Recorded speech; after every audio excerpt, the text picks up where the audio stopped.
2024 के लोकसभा चुनाव के पश्चात आरएसएस प्रमुख मोहन भागवत का वक्तव्य आता है कि सच्चा सेवक वह है जिसमें अहंकार नहीं होता।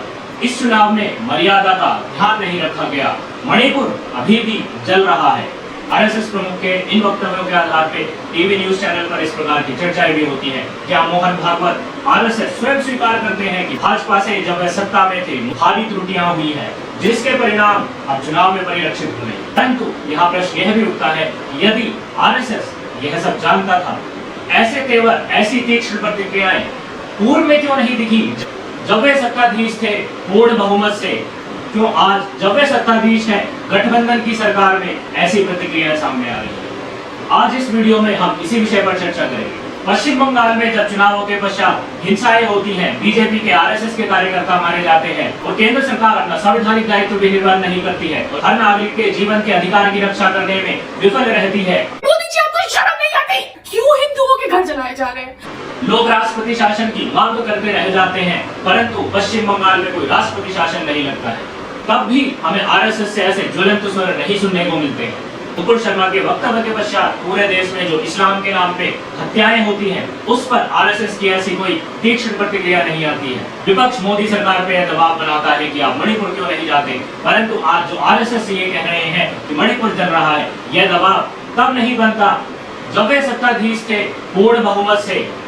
जब आरएसएस बीजेपी के प्रवक्ता टीवी चैनल पर बैठकर डेमोग्राफिक चेंज, जनसांख्यिकी परिवर्तन की बात तो करते हैं, परंतु आरएसएस ने क्या कभी बीजेपी पर इस प्रकार का दबाव बनाया कि वह सेंसस कराए, जो सरकार का कानूनी दायित्व है? 2011 में सेंसस हुआ था, 10 साल के पश्चात 2021 में सेंसस होना था, जो कोविड की वजह से टाला गया था। आज भी आरएसएस इस पर चुप है। बीजेपी के नेता जब गर्व से कहते हैं कि हमने इतिहास की पुस्तकों से कोमा फुल स्टॉप नहीं बदला है, तब आरएसएस से कोई आलोचनात्मक स्वर नहीं सुनाई देते। सोशल मीडिया पर, ट्विटर पर Hindu intellectual, Hindu thinker temple free movements चलाते रहते हैं। यह मांग करते हैं केंद्र सरकार, राज्य सरकार से मंदिरों को मुक्त कराने के लिए संसद में एक बिल लाया जाए। आरएसएस इस मुद्दे को तो उठाती ही नहीं है। वही ऐसे वक्तव्य सामने आते हैं, हिंदू अपने देवी देवताओं को भूल जाए और भारत माँ की वंदना करें, कि हर मस्जिद के नीचे शिवलिंग क्यों ढूंढना। क्या यही कारण है कि आरएसएस को प्रधानमंत्री के इस वक्तव्य पहले शौचालय फिर देवालय में कोई आपत्तिजनक तथ्य नहीं दिखाई देता है? बीजेपी महबूब मुफ्ती के साथ सरकार बनाती है कश्मीर में, तब आरएसएस को कोई आपत्ति नहीं होती है। जब राम भक्तों पर गोली चलवाने का आदेश देने वाले मुलायम सिंह को पद्म विभूषण दिया जाता है, तब भी आरएसएस को आपत्ति नहीं थी। यह सारे विषय जो मैंने अभी उठाए, जिन पर आरएसएस चुप रही थी, यह वह विषय है जिन पर हर हिंदू चाहता है कि आरएसएस यदि वह सांस्कृतिक संगठन है तो एक सांस्कृतिक संगठन का यह धर्म है। यदि सरकार इन विषयों पर मौन है, आरएसएस सरकार को उसके राजधर्म का स्मरण कराए। परंतु हिंदू आरएसएस से ऐसी आशाएं क्यों करते हैं? क्योंकि एक सामान्य हिंदू आरएसएस को हिंदू संगठन मानता है। परंतु क्या इन तथ्यों का एक साथ अवलोकन करने के पश्चात मन में यह संदेह उत्पन्न नहीं होता क्या वास्तव में आरएसएस एक हिंदू संगठन है भी, अथवा हमारा यह भ्रम है कि आरएसएस एक हिंदू संगठन? यदि आरएसएस हिंदू संगठन है तो वो इन विषयों पर मौन क्यों है? तो एक सामान्य हिंदू को ऐसा क्यों लगता है कि भाजपा के कृत्य, आरएसएस के कृत्य अनेक विषयों पर ऐसे हैं जिन्हें विश्वासघात की संज्ञा भी दी जा सकती है? हिंदुओं की आशाएं आरएसएस से क्यों रहती है? इसके उत्तर इतिहास में है। आरएसएस की स्थापना 1925 में डॉक्टर हेडगेवार ने की थी। जब आरएसएस की स्थापना हुई थी तो यही माना जा रहा था कि यह एक हिंदू संगठन है, क्योंकि इसकी स्थापना का मुख्य कारण मोपला नरसंहार था। खिलाफत आंदोलन के समय जब मोपला नरसंहार हुआ था हिंदुओं का, तो हिंदुओं का महात्मा गांधी के प्रति भारी रोष था एवं उनका विश्वास अब कांग्रेस पर नहीं रह गया था। इसी कारण से यह मांग उठ रही थी कि हिंदुओं को अपना एक संगठन चाहिए। तब 1925 में स्थापित होता है डॉक्टर हेडगेवार द्वारा राष्ट्रीय स्वयंसेवक संघ, आरएसएस। आरएसएस उपजा तो हिंदुओं की आशा से ही था एवं आरएसएस ने जो अपना सर्वप्रथम कार्य किया था वह था हिंदुओं को एक सैन्य परीक्षण देना। उसने कई व्यायामशालाएं बनवाई थी, तो युवाओं को उसमें शस्त्र परीक्षण देना आरंभ किया था, ताकि यदि मोपला जैसी घटना फिर घटित हो, एक शस्त्र से सुसज्जित भीड़ यदि हम पर आक्रमण करे तो हम भी उसका प्रत्युत्तर देने के लिए सक्षम हो, सामर्थ्यवान हो। एवं ऐसा हुआ भी। 1927 में नागपुर में हिंदू मुस्लिम दंगे हुए थे। लाठी डंडे तलवारों से सुसज्जित जो मुस्लिम भीड़ थी उसका उत्तर देने वाला वही युवा था जिसने आरएसएस की व्यायामशाला में ट्रेनिंग ली थी। यह भी सत्य है कि भारत के विभाजन के समय आरएसएस ने भारत में पाकिस्तान से आए हिंदू शरणार्थियों के लिए रिलीफ कैंप लगवाए थे। आरएसएस की भूमिका दादरा और नगर हवेली के भारत के विलय में भी है। उस समय भी आरएसएस ने NMLO national movement liberation organisation एवं आजाद गोमतक दल की स्थापना करी थी, इसी उद्देश्य के लिए कि दादरा नगर हवेली का विलय भारत में हो। इसी आजाद गोमतक दल के कारण ही दादरा नगर हवेली के सिलवासा में जो सैनिक नियुक्त थे उन्होंने आत्मसमर्पण किया था और पहली बार हमारा राष्ट्रीय ध्वज दादरा नगर हवेली पर फहरा रहा था। आजाद गोमतक दल के कारण ही गोवा भी स्वतंत्र हुआ था और भारत का भाग बना था। यह तथ्य तो किसी से छुपा ही नहीं है कि राम मंदिर आंदोलन के लिए की गई रथ यात्रा LK आडवाणी के नेतृत्व में हुई थी, जिसके पश्चात बाबरी मस्जिद का विध्वंस हुआ था। राम मंदिर से पूर्व में 1959 में आरएसएस ने यह रिजोल्यूशन भी पास किया था, काशी विश्वनाथ मंदिर को हिंदुओं को लौटाना चाहिए। आरएसएस के ही सर संचालकों ने विश्व हिंदू परिषद की भी स्थापना की थी 1964 में, जिसका उद्देश्य था कि विश्व भर के हिंदुओं को संगठित किया जाना चाहिए। परंतु इन समस्त सकारात्मक तथ्यों के पश्चात ऐसा क्यों होता है कि हिंदू की आशा अभी भी अपूर्ण ही रहती है आरएसएस से? इसका कारण आरएसएस की विचारधारा है, आरएसएस के दृष्टिकोण है, आरएसएस की परिभाषाएं हैं। आरएसएस की हिंदू की परिभाषा है सनातन शास्त्रों के प्रति इस्लाम, क्रिश्चियनिटी, कम्युनिज्म एवं इतिहास के प्रति दृष्टिकोण है। यदि आपने इतिहास का अध्ययन किया हो, आपको पता होगा हिंदू महासभा की एक ऐसी ही संस्था थी जो हिंदू हितों के लिए कार्यरत थी। आज निश्चय ही बीजेपी के प्रवक्ता टीवी चैनल पर बैठकर वीर सावरकर जी की प्रशंसा करते नहीं थकते, उन्हें महापुरुष बताते नहीं थकते, परंतु इतिहास में हिंदू महासभा एवं आरएसएस की विचारधाराओं में टकराव हुआ था। यहाँ तक टकराव हुआ था कि आरएसएस को न्यूज़पेपर में यह वक्तव्य देना पड़ा था, आरएसएस हिंदुओं का कोई सैन्य संगठन नहीं है, RSS is not a military force of Hindus, और ना ही हिंदू महासभा की कोई सैन्य इकाई है, nor a military wing of Hindu Mahasabha. Sangh का उद्देश्य केवल इतना मात्र है कि वह हिंदुओं को नेशनलिस्ट बनाना चाहती है, राष्ट्रवादी बनाना चाहती है। यह वक्तव्य तो 1940 का है, परंतु यह विचारधारा डॉक्टर हेडगेवार ने जब स्थापना की थी आरएसएस की, उनके मस्तिष्क में भी यही विचारधारा थी। तो आरएसएस का नामकरण किया गया, तो उसका नाम रखा गया राष्ट्रीय स्वयंसेवक संघ, ना कि हिंदू स्वयंसेवक संघ, अन्यथा हिंदू महासभा जैसा कोई नाम जिसमें हिंदू आता हो। उसका एक कारण था कि वह नहीं चाहते थे कि यह संगठन सिर्फ हिंदुओं तक सीमित हो। यदि और कोई व्यक्ति भी जिसका रिलीजन अलग हो, यदि इस संगठन से जुड़ना चाहता है तो जुड़ सकता है। वह नहीं चाहते थे कि ऐसा लोगों को प्रतीत हो कि ये कम्युनल संगठन है, किसी एक विशेष समुदाय का संगठन है। यह प्रवृत्ति वैसी ही थी जैसे महात्मा गांधी की प्रवृत्ति थी। जिन्ना हमेशा कांग्रेस पे आरोप लगाते थे कि कांग्रेस हिंदुओं का प्रतिनिधित्व करती है।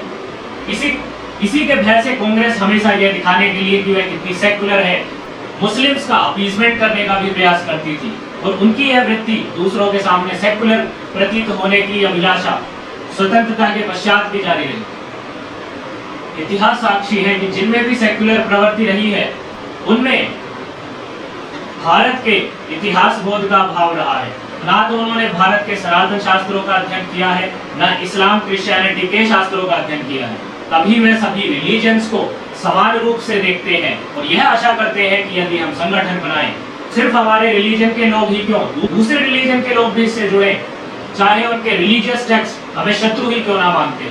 हिंदू इतिहासकार सीताराम गोयल जी की पुस्तक time for stock taking with संघ परिवार, सीताराम गोयल जी ने एक डॉक्यूमेंट को उद्धृत किया है, जिस डॉक्यूमेंट को उन्होंने आरएसएस के कार्यकर्ता श्रीरंग गोडबोले से प्राप्त किया था। वह डॉक्यूमेंट आरएसएस के हिंदू मुस्लिम इशू पर अनेकों दृष्टिकोण को प्रस्तुत करता है। इसी पुस्तक में सीताराम गोयल जी ने अनेकों हिंदू इंटेलेक्चुअल व्यक्तियों की आरएसएस के उन दृष्टिकोण पर टिप्पणियां भी प्राप्त करी हैं।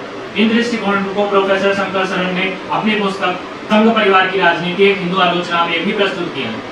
क्या है वे दृष्टिकोण, आइए सुनते हैं, आप भी सुनकर संभवतः भोजन के रह जाए। प्रथम, प्रॉफिट जीसस एवं पैगंबर मोहम्मद को हिंदू के 33 करोड़ देवी देवताओं में जोड़ने में क्या दुविधा है? आरएसएस का हिंदू मुस्लिम प्रॉब्लम को सुलझाने का एक सुझाव है। यहाँ पर यह स्पष्ट है कि यदि संगठन ऐसे सुझाव देता है तो उसने इस्लाम और क्रिश्चियनिटी का अध्ययन ही नहीं किया, क्योंकि यह प्रश्न स्पष्ट रूप से हिंदुओं से पूछा गया है, क्या तुम जीसस एवं पैगंबर मोहम्मद को अपने देवी देवताओं के रूप में स्वीकार करोगे? यदि इसी प्रश्न को रिवर्स कर दिया जाए तो प्रश्न यह होगा, क्या वो 33 करोड़ देवी देवताओं को गॉड के रूप में या अल्लाह के रूप में या पैगंबर के समान स्वीकार करेंगे? जिसका उत्तर स्पष्ट रूप से नहीं है, और नहीं इसी कारण से है क्योंकि बाइबल गॉड कौन है स्पष्ट रूप से बताती है, प्रोफिट्स कौन है यह स्पष्ट रूप से बताती है, कुरान अल्लाह कौन है यह स्पष्ट रूप से बताती है, उनके पैगंबर कौन है स्पष्ट रूप से बताती है, अंतिम पैगंबर मोहम्मद है यह स्पष्ट रूप से बताती है। क्रिश्चियनिटी और इस्लाम अब्राहमिक रिलीजन आइडियल वर्शिप, बुत परस्ती, मूर्ति पूजा के विरोधक है। वह इन्हें फॉल्स डाइटी, झूठे देव देवता, सैटन, शैतान कहते हैं। और जिस काल में इनकी उपासना हुआ करती थी उस काल को इस्लाम में जहिलिया कहा जाता है। वो क्यों देवी देवताओं को स्वीकार करेंगे जिन्हें जहालत के दौर में पूजा जाता था? जब उनमें स्वीकृति नहीं है तो हिंदू से यह प्रश्न पूछने का तात्पर्य क्या है कि वह जीसस एवं मोहम्मद को अपने देवी देवताओं के रूप में स्वीकार करेगा? दूसरा, सारे रिलीजन एक ही ईश्वर की तरफ लेकर जाते हैं। इसी को अनेकों बार बीजेपी आरएसएस के लीडर्स यह कहते भी पाए जाते हैं, एकम सद विप्रा बहुधे वदंती, सत्य एक ही है परंतु विद्वान उसे अनेकों रूपों में व्याख्या करते हैं। हिंदू तो कहता है एकम सत विप्राह बहुधा वदंती, सत्य एक है, अलग अलग लोग उसको अलग अलग रूप से कहते हैं। चाहे वो कुरान को मानते होंगे, गीता को मानते होंगे, महाभारत को मानते होंगे, रामायण को मानते होंगे। इस तर्क पर सीताराम गोयल जी की पुस्तक में जीसी चटर्जी, जो पूर्व रिटायर्ड ज्वाइंट लेबर कमिश्नर थे बिहार के, उन्होंने यह टिप्पणी करी है, यह श्लोक इस्लाम पर लागू नहीं हो सकता क्योंकि एक मुस्लिम सत्य की खोज नहीं कर रहा है। उसके लिए परम लक्ष्य जन्नत है, उसे जो पैगंबर मोहम्मद ने बताया है वह ही उसके लिए सत्य है, बाकी मार्ग उसके लिए असत्य है।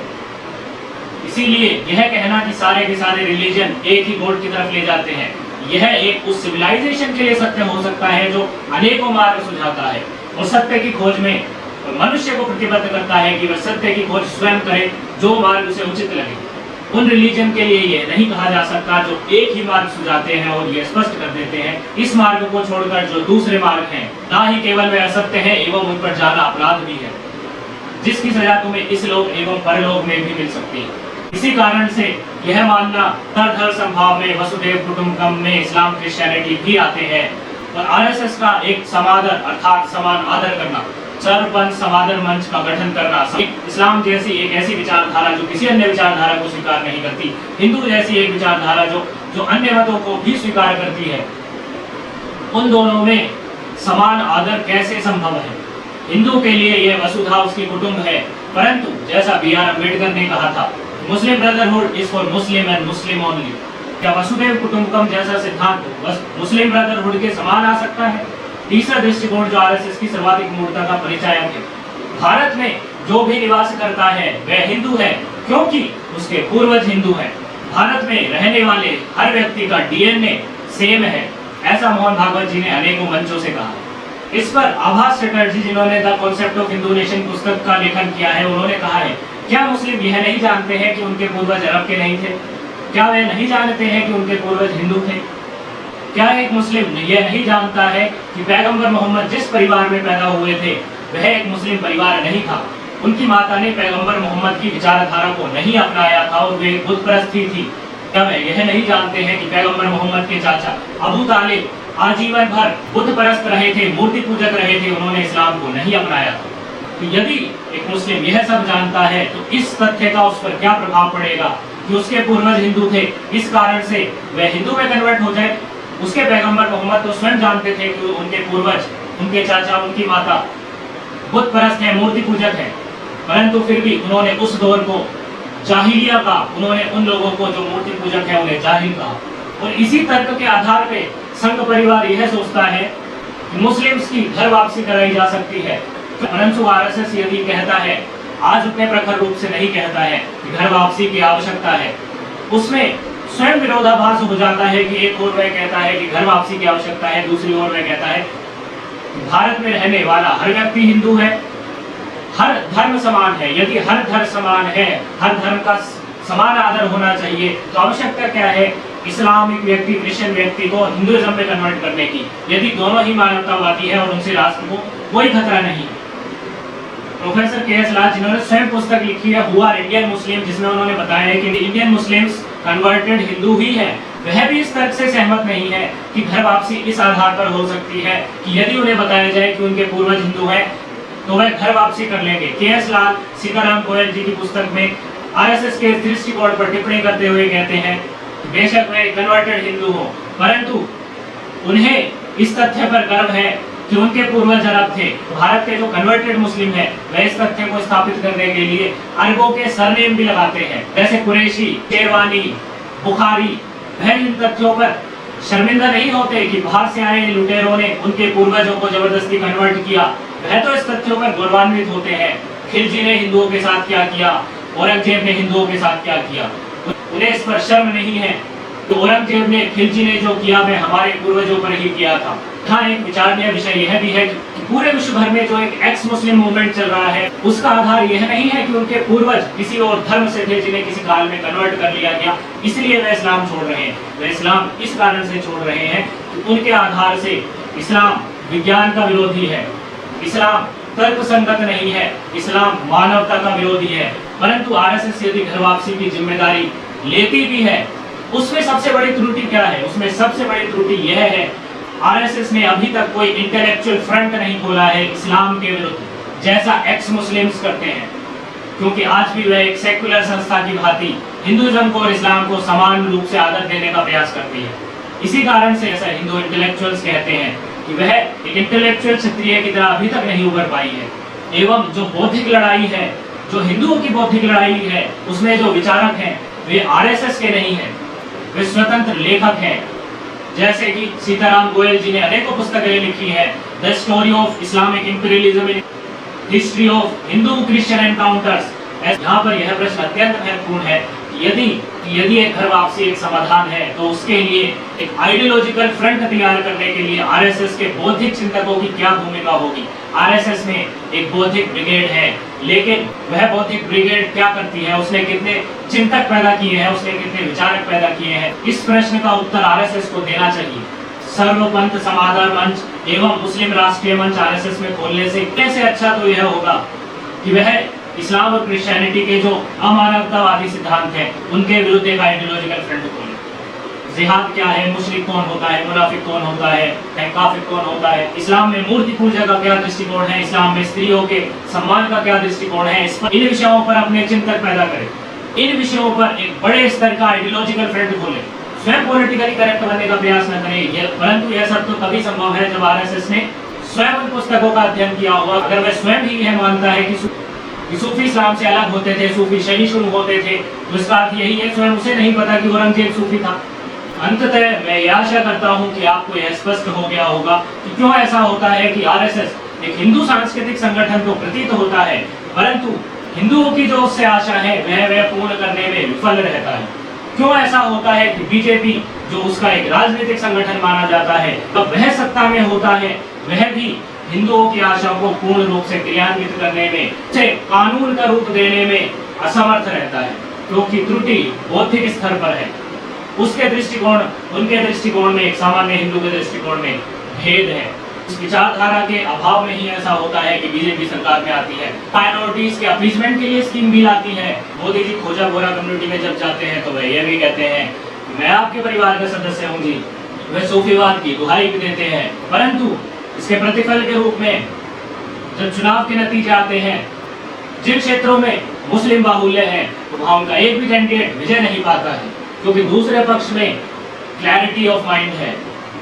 बीजेपी आरएसएस में क्लैरिटी ऑफ माइंड नहीं है। यदि आप इस प्रकार की सम आलोचनात्मक वीडियो और सुनना चाहते हैं, लाइक शेयर कमेंट अवश्य करें।